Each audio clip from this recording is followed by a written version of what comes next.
maintenant ouvrir le dernier débat de cette journée. Je vais demander à toutes les personnes qui sont au bar là-bas de venir nous rejoindre pour écouter ce débat de clôture avec Marc Bréban, qui est adjoint directeur de l'information de l'AFP, Laurent Guimier, directeur de l'info de France Télévisions, Caroline Roux, présentatrice de C'est dans l'air, c'était à France Télévisions bien sûr, Tristan Vey, adjoint au service sciences et médecine Le Figaro, que l'on a entendu cet après-midi sur le journalisme scientifique, et tout cela est animé par Albéric de Gouville, qui est rédacteur en chef de France 24.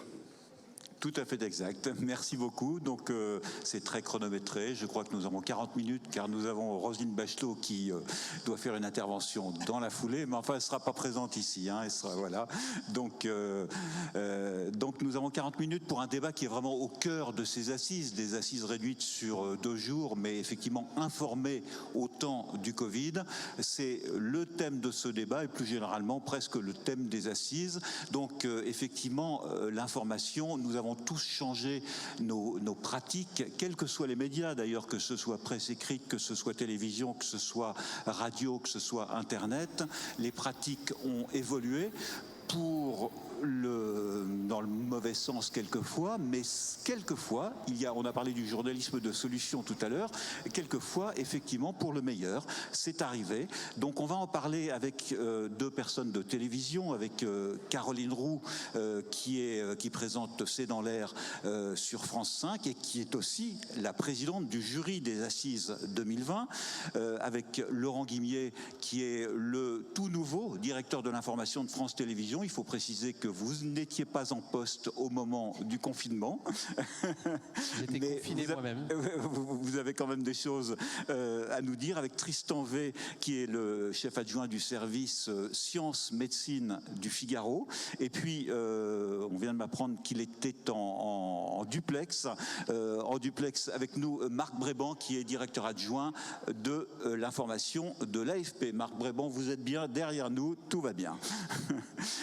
Alors, je vais vous demander, donc le temps étant assez réduit, et j'aimerais que vous puissiez dans la salle poser quelques questions à la fin de ce débat. Je vais d'abord demander, avant de moi-même poser quelques questions, à chacun d'entre vous de nous dire tout simplement qu'est-ce qui s'est passé, comment vous avez vécu cette période de confinement, de déconfinement, et puis cette pandémie qui se poursuit, parce que les pratiques ont été modifiées, mais pas pour 6 semaines seulement, pas pour quelques semaines. Elles ont été modifiées de manière un petit peu durable. On va commencer, bien sûr, par la présidente du jury des Assises, Caroline Roux.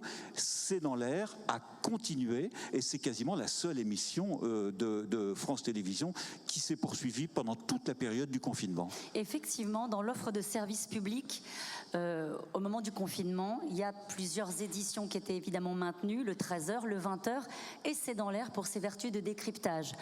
Donc ce qui s'est passé, c'est qu'au tout début de la période de confinement, il a fallu gérer quelque chose de très bête, c'est quelque chose de technique. C'est-à-dire qu'il a fallu externaliser la production des émissions pour limiter les va-et-vient au sein même de France Télévisions. Donc C'est dans l'air fait partie des émissions qui ont été externalisées, donc sur un fond vert. Je me suis retrouvée assez seule, en offre dégradée, c'est comment ça que ça s'appelle. Donc ça veut dire en gros moins d'effectifs sur les plateaux, des cadreurs moins présents, et une offre technique très différente, puisque moi je passais de 4 invités plateau à 2 invités présents et 2 invités en Skype, évidemment pour maintenir la distanciation sociale, parce que les plateaux ne sont pas extensibles. Donc ça a été une période très singulière. J'en retire moi quelque chose dont je ne sais pas si on en a beaucoup parlé ici, mais humainement ça a été à la fois une épreuve et quelque chose de très fort dans les équipes, parce qu'il a fallu continuer à produire cette émission, encore une fois dans des conditions où, on ne va pas se mentir, et Laurent le disait tout à l'heure, où on avait peur. Voilà, moi j'ai des enfants et qui me disaient « Maman, t'es sûre que tu veux y aller ?» Alors c'est pas non plus sur un terrain de conflit, mais il y avait quelque chose de très angoissant dans cette période-là où il fallait arriver à continuer à faire son travail. Et les équipes, parce qu'on fait ce métier-là, vous le savez bien, les uns et les autres, pas tout seul dans son coin, les équipes à un moment donné se sont ressoudées. Donc moi j'en ai tiré vraiment quelque chose de très beau humainement dans les équipes de C'est dans l'air et aussi les équipes de France Télévisions d'une manière générale. Il y a 3 difficultés qui me sautent aux yeux lorsque je regarde cette période avec un petit peu de recul. Première difficulté qu'on a eue, c'est qu'on n'avait plus le terrain. qu'est-ce que c'est de plus avoir le terrain lorsque, à un moment donné, on peut plus envoyer des équipes parce qu'au tout début, nous, on est une petite rédaction. C'est la rédaction de Maximal qui produit cette émission. Et on ne pouvait plus envoyer les effectifs sur le terrain parce qu'on n'avait pas de masque, parce qu'on n'avait pas fait les stocks de gel hydroalcoolique. Bon, il y a eu une mise en place qui s'est faite assez rapidement grâce à l'aide de France Télévisions. Mais ne plus pouvoir aller faire un micro-trot au coin de la rue, évidemment, ça heurte dans la manière de faire son travail. Donc on a fait des Skype, on a fait des témoignages en longueur. Donc ça a été vraiment une difficulté qu'il a fallu gérer et ça nous a bousculé dans la manière de présenter cette émission. L'autre chose, là c'est une approche plus personnelle, mais dans ma manière de faire mon travail, on a parlé tout à l'heure de la peur des médias avec le sondage Via Voice, c'est que dans la façon d'aborder cette actualité-là, il fallait choisir les mots, encore peut-être plus que d'habitude. Et moi, je me suis retrouvée, à tort ou à raison, j'en sais rien, enfin je vous livre une expérience très personnelle, avec l'idée que je ne pouvais pas ajouter de l'angoisse à l'angoisse, de la peur à la crainte. Donc, dans chacune de mes prises de parole, j'essayais de bloquer sur mon visage quelque chose de très apaisant et d'accompagner, au fond, les téléspectateurs dans cette épreuve-là. Il y avait quelque chose qu'on vivait ensemble, de très collectif, et j'étais plus simplement journaliste au service de l'information, d'un rythme, d'un conducteur. J'avais le sentiment d'avoir la nécessité de partager avec les gens qui me regardaient quelque chose du registre de l'accompagnement. Et je croisais des gens où les gens m'envoyaient des messages en mail disant tout est en train de basculer dans notre monde et dans notre quotidien, mais il y a quelque chose qui demeure, c'est qu'à 17h50 vous arrivez. Donc j'avais un rôle qui était plus simplement le rôle d'une journaliste, mais je me suis sentie en tout cas dans ce rôle-là. Et dernièrement, le dernier point, on en a très vite parlé, donc je ne vais pas m'éterniser là-dessus, c'est apprivoiser la parole scientifique. Ça a été une difficulté. Vous l'avez très bien noté, la difficulté quand on prend des experts sur les plateaux, c'est de savoir qui parle, d'où ils parlent. Moi, les épidémiologistes, les virologues, les immunologues, je ne sais plus quoi, je ne les connaissais pas, je ne savais pas d'où ils parlaient. Et au fond, on s'est fixé une ligne, c'est l'inverse de ce qu'on fait habituellement, c'est que je ne suis pas allée chercher des bons clients. Voilà. Je ne suis pas allée chercher ceux qui parlaient le plus fort, ceux qui parlaient le plus, mais on est allé dans les services et on a comme ça opéré une sélection en regardant aussi les déclarations des personnes qui étaient passées sur les plateaux, ce qu'ils avaient dit, c'est-à-dire tous ceux qui avaient considéré que c'était une grippette, évidemment, n'avaient pas le droit de citer sur le plateau. Donc c'est ces trois difficultés-là qu'il a fallu gérer au quotidien. Pardon d'avoir été un peu longue. Alors je rebondirai dans quelques instants parce que je quitterai, une fois que tout le monde se sera exprimé, ma casquette de modérateur de ce débat. Je prendrai celle de chef du service reportage de France 24 et sur justement comment informer au temps du Covid et quel reportage on faisait. J'aurais effectivement un témoignage à apporter. Mais d'abord, Laurent Guimier, on reste dans le domaine de la télévision. Donc, vous n'étiez pas encore directeur de l'information, mais vous avez, je le suppose, regardé beaucoup France Télévisions et depuis, vous êtes informé sur ce qui s'est passé à ce moment-là. Caroline parlait d'une antenne dégradée. Est-ce que c'était vraiment des antennes dégradées? C'était le terme qui a été employé. Oui, techniquement, c'est-à-dire que l'idée a été de ne jamais rompre le contrat qui lie les téléspectateurs à leurs antennes, et donc les grandes éditions nationales de France 2, France 3 et de la chaîne Info France Info ont été maintenues.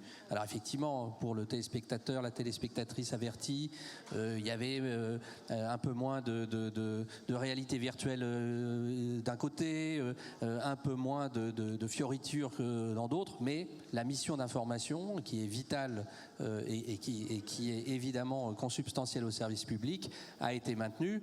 C'est plutôt en cuisine, dans les rédactions, que ce travail de titan historique et je l'espère unique dans l'histoire des médias a été fait, parce qu'il a fallu réorganiser en quelques jours, quelques heures. Et mon prédécesseur Yannick Letranchant a tenu cette barre pendant des jours, des semaines et des mois avec l'équipe de direction qui m'entoure aujourd'hui d'une façon incroyable. Il a fallu mutualiser, partager, co-diffuser, faire des conférences de rédaction communes alors que ça n'était pas totalement prévu et ça n'était même pas du tout prévu.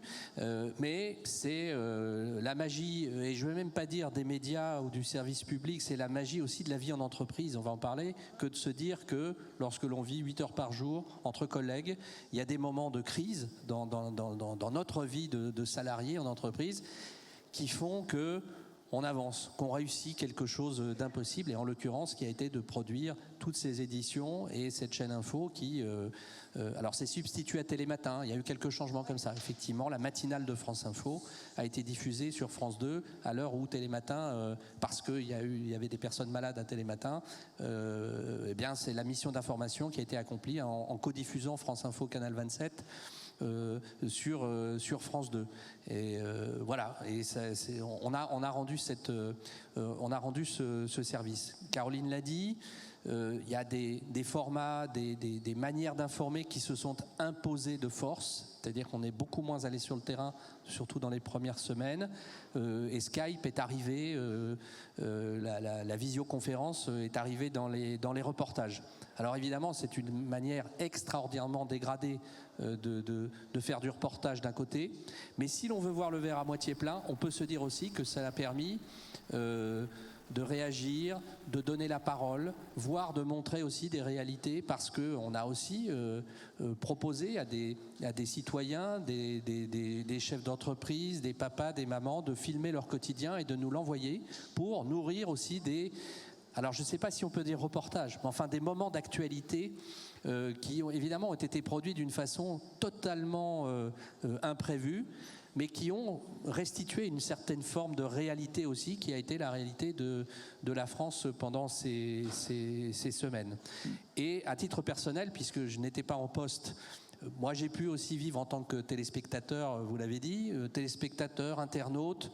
Et puis, bon, comme je suis journaliste de formation, j'ai aussi beaucoup appris pendant cette période. J'ai aussi beaucoup eu peur, et pas uniquement à cause du Covid, mais j'ai été aux premières loges, n'étant pas dans une rédaction, de ce que j'appelle... j'ai été dans le peuple des désinformés. C'est ce que j'appelle le peuple des désinformés, c'est-à-dire que je me suis volontairement aussi... plongé dans YouTube. J'ai reçu, comme beaucoup d'entre vous, beaucoup de choses totalement erronées sur WhatsApp. J'ai échangé beaucoup sur Twitter et je me suis rendu compte que une des missions de l'information, une des missions du service public, c'est d'aller au front, d'essayer de lutter contre cette désinformation et de contribuer à faire en sorte que ce pays reste une démocratie. Merci. Alors effectivement, quand je parlais d'antenne dégradée pour la télévision et aussi pour la radio, c'était antenne sur la forme uniquement, évidemment. Bien sûr. Alors que sur le fond, il y a même eu quelquefois des plus éditoriaux par rapport au ronronnement classique qu'on pouvait avoir auparavant. Justement, alors on va quitter la télévision pour avoir les agences. Avec Marc Bréban, vous êtes adjoint au directeur de l'information de l'AFP. Vous êtes en duplex donc avec nous. Est-ce qu'on peut parler d'information dégradée? Sans doute pas, mais comment ça s'est passé cette période à l'AFP pour les différents correspondants notamment? Écoutez, je voudrais vous dire que contrairement à mes collègues de la télévision, c'est vrai que nous, notre défi sur tous les continents, puisqu'on est présent sur tous les continents, et donc le défi pour tous nos bureaux, ça a été de poursuivre cette mission d'informer au plus près du terrain. Et c'est en même temps une chance, puisque là où les pays refermaient leurs frontières, décrétaient des restrictions de circulation dans les villes, confinaient leur population, nous étions déjà sur place. Et on vivait donc de l'intérieur ces différents événements. Ça a été une énorme chance pour nous, mais c'est aussi le rôle de l'agence en général, de l'agence France Presse et de toutes les agences, c'est d'être au plus près du terrain. Donc, au niveau des moyens, quand Caroline disait que parfois on manquait de masques et ainsi de suite, je veux dire que nous, on a une politique de sécurité qui permet en tout temps d'avoir dans nos bureaux des réserves et de pouvoir envoyer régulièrement. Ce qui a été le plus compliqué quelquefois, ça a été justement de réalimenter les stocks de masques FFP2 par exemple, dans des bureaux, ou d'envoyer du gel parce que les frontières étaient fermées, il n'y avait plus de transport et plus de logistique. Donc ça a été un vrai défi pour nous. D'un point de vue rédactionnel, on ne peut pas vraiment parler, nous, de dégradation pendant le confinement, puisque Et on a eu justement cette possibilité d'exercer un métier directement depuis le terrain et d'alimenter nos clients, médias, télévision, radio, presse écrite, de tous nos contenus. Ça a été, par exemple, on a envoyé des lives depuis 200 origines différentes sur tous les continents pendant 3 mois. On a envoyé 1500 fact-checks depuis sur le Covid et pratiquement un tiers sur cette période du confinement. Donc on a évidemment énormément travaillé avec des nouvelles organisations, des nouveaux modes de fonctionnement. Il a fallu s'adapter assez vite et je trouve que les journalistes ont été extrêmement bienveillants et très volontaires pendant toute cette période. Merci. Alors, nous allons passer maintenant à la presse écrite. Avec vous, Tristan V, vous êtes adjoint, chef de service adjoint pour le service sciences et médecine du Figaro. Alors, il y a une expression qu'on a beaucoup employée pour les soignants et puis également pour les caissières, les éboueurs, ces premières lignes. Vous, à sciences et médecine, vous étiez en matière d'information quasiment en première ligne.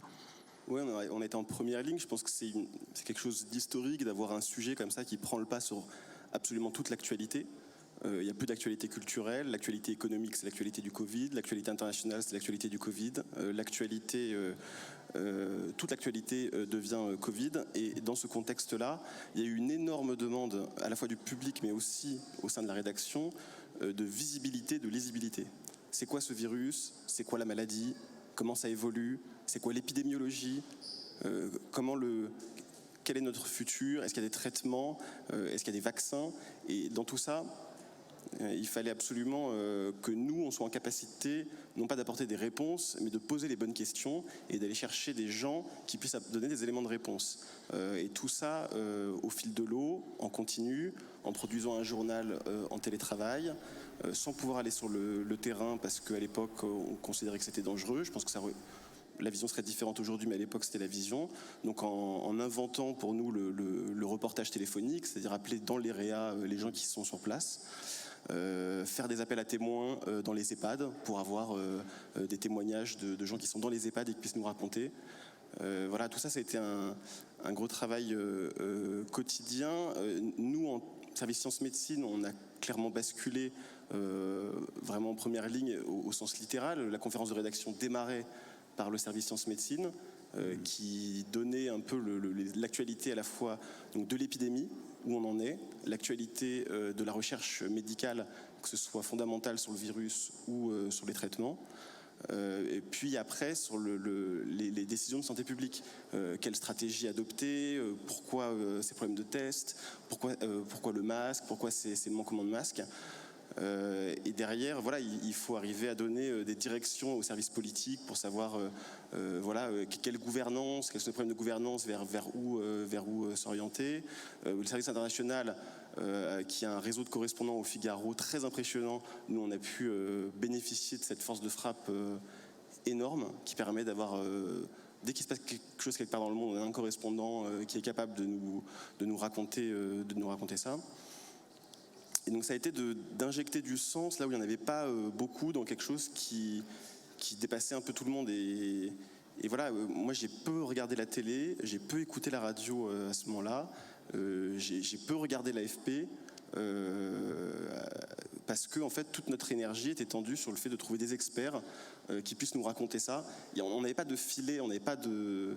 Voilà, c'est pour la première fois, moi d'habitude, j'aime beaucoup l'actualité, je me nourris de radio, je me nourris de télé, je me nourris de l'AFP, parce que voilà, c'est des sources primordiales pour comprendre le monde dans lequel on vit. Et là, pour la première fois, la presse écrite avait un rôle, je pense, voilà, de première ligne pour expliquer l'inexplicable. Expliquer pourquoi ce virus, pourquoi on n'arrive pas à l'arrêter, c'est quoi une dynamique exponentielle, et c'est tenter de donner un peu de sens. Et ça dans un contexte de télétravail où on a dû construire un journal avec parfois 10 personnes sur place. Et on s'est rendu compte d'un truc qui va peut-être paraître tout bête, mais l'émulation collective nous a terriblement manqué. Et on a senti un essoufflement avec le temps, Heureusement que le confinement s'est terminé. Au service science, on avait gardé 2-3 personnes sur place pour garder justement cette émulation, discuter. Et en fait, discuter par téléphone, on faisait évidemment des réunions par téléphone, etc. Mais l'émulation en direct, ça change tout. La conférence de rédaction, on a gardé 5 personnes à la conférence de rédaction. Il y avait un chef du service sciences médecine, un directeur de la rédaction, et éventuellement un chef d'un autre service et voilà, on était, et puis après un SR pour les aspects techniques. Et on a senti au bout d'un moment une forme d'essoufflement. Et je pense qu'on peut être fier de ce qu'on a fait, des journaux qu'on a produits dans ce contexte délicat. Et je pense que c'est important de rappeler à quel point voilà, l'émulation collective est fondamentale dans la presse. Le télétravail permet de construire des choses dans des conditions très très dégradées, comme vous l'avez dit. Je pense qu'on a vécu des conditions de travail dégradées nous aussi. Voilà, heureusement que ça ne se prolonge pas trop longtemps. Et je pense qu'aujourd'hui, on le sent que voilà, retrouver cette émulation collective avec les autres services, avec les autres directeurs, etc., les journalistes, c'est fondamental pour arriver à décrypter les choses. Alors, je vais, avant de vous poser quelques questions, parler de mon expérience personnelle et surtout de l'expérience de France 24. Et je vais peut-être être un petit peu le bisounours dans tout ça, parce que moi, il y a eu beaucoup de choses extrêmement positives. Vous parliez de l'émulation collective. Par exemple, la France 24, les conférences de rédaction, en général, ce sont les chefs de service qui sont là. Et il y a, disons, une vingtaine de personnes à la conférence de rédaction du matin. Là, c'était par Teams. Tout le monde était dans son bureau ou chez soi. Et ça allait jusqu'à 40 personnes. Et il y avait une vraie émulation et tout le monde intervenait, des gens qui n'étaient pas habitués à intervenir dans les conférences de rédaction. Alors évidemment, ça ne peut pas durer ad vitam aeternam, mais il y avait quand même cette émulation, elle existait. Je vais parler également du service reportage que je dirige, une trentaine de personnes en français, en anglais, en arabe, en espagnol. Tous les reporters étaient la plupart du temps chez eux. Moi, j'étais au bureau et ils faisaient des reportages avec leur caméra qui était chez eux. Ils faisaient le montage chez eux et on a eu beaucoup plus de reportages, de vrais reportages, pas de duplex dans la cour de l'Élysée où on poirote pendant des heures dans le froid pour dire un truc qu'on aurait pu dire en plateau. Là, du vrai reportage, et on a eu ça, et la plupart ont redécouvert quasiment l'essence du métier qui est de faire du reportage. Alors attention, je vous rassure, avec les distances de sécurité, les gels, les masques, les bonnettes autour des micros, etc. Mais on a refait du reportage, on a lancé des émissions, l'émission Confinement, puis elle s'est transformée en déconfinement. On a lancé une émission Le Monde confiné, puis Le Monde déconfiné, en français, en anglais, en arabe. Et les plateaux n'étaient pas en studio, parce que ça, on ne pouvait pas, évidemment, mesures sanitaires obligent, mais ils étaient enregistrés dans les rues de Paris désertes. Et c'était il y avait une vraie émulation autour de ça. On a lancé sur le site internet, par exemple, un test d'actualité, le quid du Covid, avec pour les 6-18 ans des questions autour du Covid, interactifs, avec les réponses et des liens vers C'est dans l'air, vers France Télévisions, vers différents médias, vers France 24 aussi, et RFI, je ne vais pas vous le cacher. Bref, on a eu pour résumer, une période que j'ai ressentie comme extrêmement positive en matière d'idées et en matière d'énergie. Alors attention, je mets de côté le fait que c'était effectivement la peur existait pour beaucoup, que c'était quelquefois absolument dramatique, voilà. Mais en matière d'énergie collective, il y a eu un plus chez nous. Je voulais justement, parce qu'on a parlé des choses d'entête dégradée, des choses difficiles, mais qu'est-ce que vous, Caroline Roux, par exemple, qu'est-ce que vous avez ressenti de positif dans cette période ? Eh bien, justement, pour continuer cette discussion sur la partie technique, c'est important la partie technique. Quand on fait nos métiers de l'audiovisuel, il ne faut pas le sous-estimer. Ce que je considère comme étant positif dans les leçons qu'on peut tirer de cette crise-là, c'est qu'au final, on était arrivé à un moment donné où parfois la forme l'emportait sur le fond. Et je me suis rendu compte qu'au final, avec des invités, avec des Skype absolument pourris, totalement pixelisés, arrêtés pendant 1 heure, on arrivait quand même à capter l'attention du public quand on avait un vrai propos sur le fond. On s'est rendu compte que c'était pas forcément nécessaire de partir avec une équipe à l'autre bout du monde, et qu'on pouvait aussi s'autoriser de temps en temps, alors on va continuer à le faire, et dès qu'on pourra le faire, je vous promets qu'on repartira, mais qu'on pouvait aussi capter un témoignage et le diffuser et avoir une vraie interview en Skype. Donc ça, c'est les éléments positifs. Et ce qui est intéressant, c'est qu'on est aujourd'hui déconfiné, on peut de nouveau repartir en reportage, mais on a conservé cette capacité de se dire, allez tiens, on prend un 5e invité en Skype, même si la liaison n'est pas bonne, parce que c'est cet expert qu'on veut avoir en plateau. Donc ça, c'est plutôt positif. Laurent Guimier ? C'est un peu le paradoxe qu'on évoquait tout à l'heure. De mon point de vue, le positif, c'est et ça, il faut que ça le reste, et il faut faire en sorte que ça ne se referme pas, que ça ne s'oublie pas.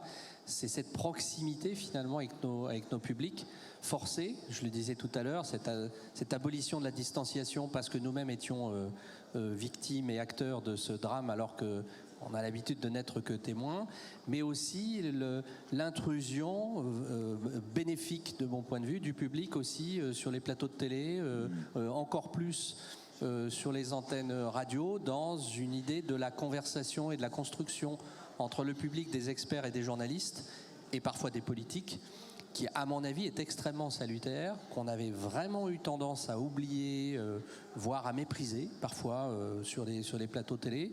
Alors, il ne s'agit pas, pas me faire dire n'importe quoi, il ne s'agit pas de dire que la télé doit devenir une agora informe où tout le monde peut dire tout et n'importe quoi, c'est pas du tout ça. Mais se dire qu'une relation directe avec le public, en plateau, une discussion, une conversation où de façon assez horizontale on peut nourrir quelque chose sur un plateau, ça je pense que c'est arrivé par la force des choses et que ça ne doit pas s'arrêter et je l'espère le plus vite possible, nous retrouvons une vie démasquée. Alors je suppose que l'interactivité avec le public c'est un petit peu plus difficile pour l'AFP. Néanmoins, Marc Brébant, est-ce que de cette période qui n'est d'ailleurs pas totalement terminée, vous tirez quand même quelques enseignements positifs? Extrêmement positif, oui, parce que déjà, je vais prendre là ma casquette de responsable de la cellule de crise coronavirus à l'AFP. Le côté positif, c'est vraiment la mobilisation de tous. Et quand je dis tous, c'est pas seulement la rédaction, c'est bien sûr les journalistes, vidéastes, photographes, mais c'est également tous nos techniciens, tout l'administratif, toutes les ressources humaines qui ont été soudées et qui ont, pour beaucoup, on n'était pas censé travailler depuis le domicile ou depuis un lieu exotique, puisqu'on a des journalistes qui sont maintenant coincés et qui ne sont incapables de rejoindre leur poste, mais qui exercent quand même leur activité.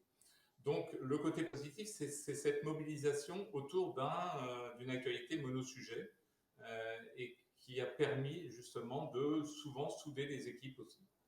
Sur les correspondants de l'AFP à l'étranger, tout le monde entier quasiment était à la même enseigne.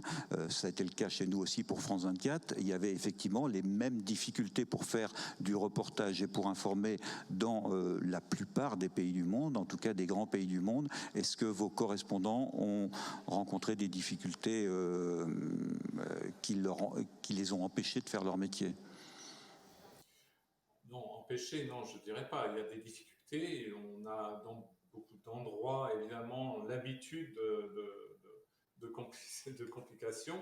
Les uns et les autres sont rodés à ce genre d'exercice. Le côté plus difficile, c'est de ne pas être forcément avec des équipes complètes dans un pays parce que les frontières ont été fermées, parce que on a des périodes de confinement plus ou moins longues quand on arrive, parce que un pays décide de réduire les visas pour des journalistes et ainsi de suite. Et donc ça veut dire qu'on a des équipes réduites dans certains bureaux, mais soutenues par d'autres personnes dans des bureaux annexes. Tristan V, au-delà du manque d'émulation que vous aviez constaté pendant toute cette période, est-ce que quand même sur cette information scientifique, cette information médicale, vous parliez de reportage par téléphone, est-ce que finalement ça change fondamentalement la donne et est-ce que c'est pas quelquefois aussi bien? Je sais pas si ça change. J'ai plus de... Ah. C'est pas très... C'est bon. Mais bon, Un peu loin. Ça va, vous m'entendez? Non, je pense on a fait beaucoup de travail assez classique finalement, nous, sur les publications scientifiques, alors avec un bouleversement de l'édition scientifique qui s'est trouvé brutalement accéléré, qui a posé plein de problèmes de fiabilité de l'information. Le manque de terrain dans ce contexte-là, il est préjudiciable, mais on a réussi, pour la mission qui était la nôtre, je dirais que ça allait. Avoir les gens au téléphone, par Skype, on les a eu régulièrement, ça pose pas de problème. Bon, après, sur les points positifs, j'ai été très surpris, agréablement surpris, par l'appétence des gens finalement pour la complexité. Ils se sont emparés quand même de sujets très complexes. Il y a une vraie éducation scientifique chez les gens. Maintenant, on a 70 millions d'épidémiologistes en France, pour le meilleur ou pour le pire parfois, mais voilà, les gens parlent taux d'incidence, R0, ils comprennent maintenant comment marche un vaccin, ils parlent d'immunité collective, immunité individuelle, lymphocytes. Voilà, moi, on a eu une caisse de résonance incroyable pour éduquer les gens, et j'étais très agréablement surpris par le fait que les gens sont allés quand même, on a des indicateurs, voilà, les gens sont allés acheter des articles et s'abonner pour comprendre, pour comprendre des choses compliquées. On a fait voilà, ils sont pas allés chercher le discours le plus anxiogène, ils sont pas allés vers le fait divers, ils sont allés vers le fond, vers l'explication, et on le voit aujourd'hui, on peut avoir des conversations de bon niveau avec les gens, ils ont compris pour les masques avant les autorités peut-être, j'ai trouvé ça très très positif, et pour moi c'est quand même porteur d'espoir pour le futur. Alors ça rejoint d'ailleurs ce que vous disiez, Caroline Roux, sur le Skype pourri, et malgré tout, et Laurent Guimier, vous avez quelque chose à dire également, malgré tous ces Skype pourris et ces moyens techniques dégradés, sur le fond, les gens regardaient, écoutaient, lisaient. C'est fondamental ce que vous avez dit, Tristan, c'est que nos usages immobiles, on n'a que le mot mobilité depuis 15 ans quand on parle des médias à la bouche, et là finalement on a vécu, et le public a vécu, et vous avez vécu en immobilité, et vous avez eu des usages immobiles pendant 2, 3, 4 mois, et qui effectivement ont généré une acuité, un appétit, parce qu'il y avait aussi plus de temps pour aller chercher de l'information, comme jamais. Donc ça nous engage, nous, médias, nous, rédactions, à monter le niveau de jeu, à ne pas le faire redescendre, et à se dire que, et c'est très important, c'est très stimulant, mais il ne faut pas se tromper, se dire que le niveau de jeu doit rester au niveau, sur la santé notamment, sur l'info médicale, au bon niveau. Et c'est très important, je pense, de se dire que, alors soit pour les crises suivantes, soit pour la relation qui doit continuer de confiance qui doit continuer, j'espère, à s'améliorer entre le public et les médias, c'est fondamental de se dire que la valeur que nous créons, elle va se faire sur des thèmes d'acuité, d'expertise beaucoup plus élevés que précédemment. Et ça, peut-être que je pense que c'est quelque chose d'extrêmement positif, qui nous engage énormément, qui est très compliqué, mais qui est extrêmement potentiellement positif. La deuxième chose, parce que je sais que ça s'arrête, mais je voudrais le redire, c'est que la vie de rédaction, la conférence, la machine à café, et parce que je parlais de vie en entreprise tout à l'heure, mais une rédaction, c'est au sein d'une entreprise quelque chose de profondément humain, et la maïeutique de la fabrication de l'info, c'est beaucoup d'humains, beaucoup de confrontations, beaucoup de regards, beaucoup d'engueulades. Et effectivement, je pense que la période qu'on a vécue, heureusement qu'elle n'a pas duré trop longtemps, mais elle n'est pas encore revenue au monde d'avant. C'est-à-dire que les machines à café, elles sont moins fréquentées, que les pots d'accueil ou les pots de départ, ils n'existent pas. D'ailleurs, il n'y a plus de café à France Télé, je précise. Non, mais et donc, il faut être très très très vigilant là-dessus lorsqu'on s'agit, lorsqu'on est patron aussi, il s'agit d'imaginer l'avenir des rédactions. C'est un équilibre très fragile qu'il faut s'efforcer de préserver. Alors justement, voilà une bonne transition pour vous donner la parole, vous qui êtes ici. Alors il y a un nouveau terme qui est apparu, c'est le présentiel dans les rédactions et dans les entreprises en général. Vous êtes en présentiel ici dans cette salle aux Assises. Est-ce qu'il y aurait quelques questions à poser à nos différents invités ? Bien. Bon, le présentiel, on posera les questions par Skype lors d'un prochain débat. Je reviens, Caroline Roux. Oui, un point bien sûr. Ou pas parce oui, que quand bien même, sûr. Voilà, on a parlé des difficultés, mais il y a un point très positif quand même, c'est qu'avant cette crise du Covid, on disait que les médias traditionnels avaient été totalement balayés par les réseaux sociaux et que c'était le meilleur moyen quand on était jeune de s'informer, etc. Et à la faveur de cette crise, ça a été l'espèce de revanche du média traditionnel. En tout cas, la télé a montré sa puissance, la presse écrite a montré sa précision, sa capacité à aller chercher le détail, l'expertise, la précision, etc. L'AFP a montré son implantation sur le terrain. Et ça, je trouve que, et Laurent a raison, il faut en faire quelque chose. Il faut qu'on reste à la hauteur de cette confiance qui nous a été accordée pendant cette période-là. Et pour me parler que la télévision, parce que c'est quand même ce que je connais le mieux, quand on voit les audiences qu'a pu faire à un moment donné les interventions du président de la République sur les télés, on parle de 36 millions de personnes qui à un moment donné font corps. C'est un collectif derrière un média qui reste très puissant. Je trouve que voilà, ça ouvre une nouvelle phase pour chacun d'entre nous à la place qui est la nôtre. Et il faut, Laurent a raison, en faire quelque chose, mais ça m'a quand même fait plaisir. À un moment donné, il y a eu beaucoup de choses qui ont été dites sur les réseaux sociaux, y compris pendant cette crise-là. Il y a eu beaucoup d'outrances, comme souvent sur les réseaux sociaux, beaucoup de belles choses aussi, beaucoup d'initiatives, beaucoup de gens qui ont voulu faire le bien autour d'eux, qui ont voulu coudre des masques, qui ont voulu faire du gel hydroalcoolique dans leur cuisine. Mais en tout cas, on a retrouvé une place, voilà, à la faveur de cette crise, je trouve. Les réseaux sociaux et les fake news et les fausses informations ont toujours leur place, malheureusement bien aussi. Sûr. Le meilleur et le pire. Marc Bréban, est-ce que vous pensez, comme Caroline Roux, qu'il y aura un avant, un pendant et un après, une nouvelle façon de travailler, et notamment à l'AFP ? La nouvelle façon de travailler, forcément, c'est la découverte pour beaucoup que le télétravail était une possibilité sur des métiers qui semblaient un petit peu compliqués. Et donc, c'est vrai qu'on a en ce moment pas mal de débats autour de cette capacité de l'agence à télétravailler sur certains métiers. Et donc, ça, c'est le côté aussi positif de la crise.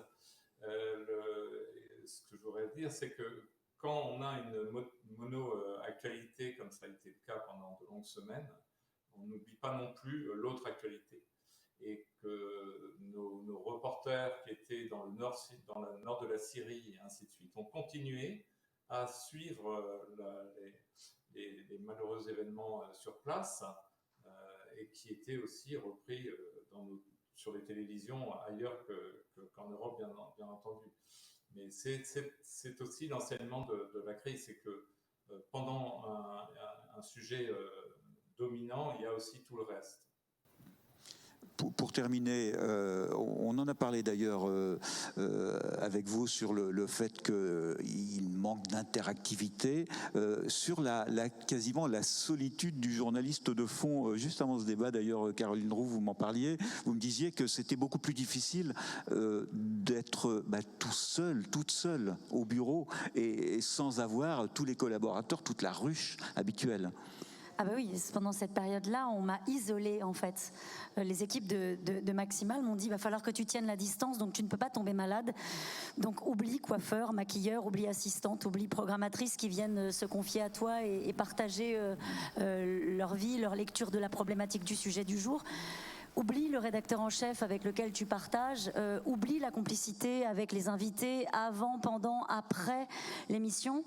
Il a fallu assumer cette solitude dans la manière de faire son travail. Là aussi, on a découvert qu'on savait se débrouiller seul. C'est beaucoup moins drôle, c'est beaucoup moins enrichissant. Et par rapport aux invités, ça a été une période un peu particulière où j'avais en plateau des gens qui, pardon de revenir à ça, c'est un peu glauque, mais qui avaient peur. Et c'est très nouveau pour moi d'avoir des gens qui viennent, qui veulent pas enlever leur masque, qui nous demandent 3 fois si la table a été nettoyée. Donc ça change un peu le type de relation. Donc dans ces cas-là, c'est vrai que quand je reviens sur cette période-là, ça a été une période où il a fallu se débrouiller, apprendre à se débrouiller. Vous parliez, Laurent Guimier, de l'absence de machine à café, où finalement des choses se passent à la machine à café. Au Figaro, même chose, il n'y avait plus de machine. Je ne parle pas uniquement de votre service, Sciences et Médecine, mais dans l'ambiance de la rédaction du Figaro, c'était une ambiance, je suppose, totalement différente.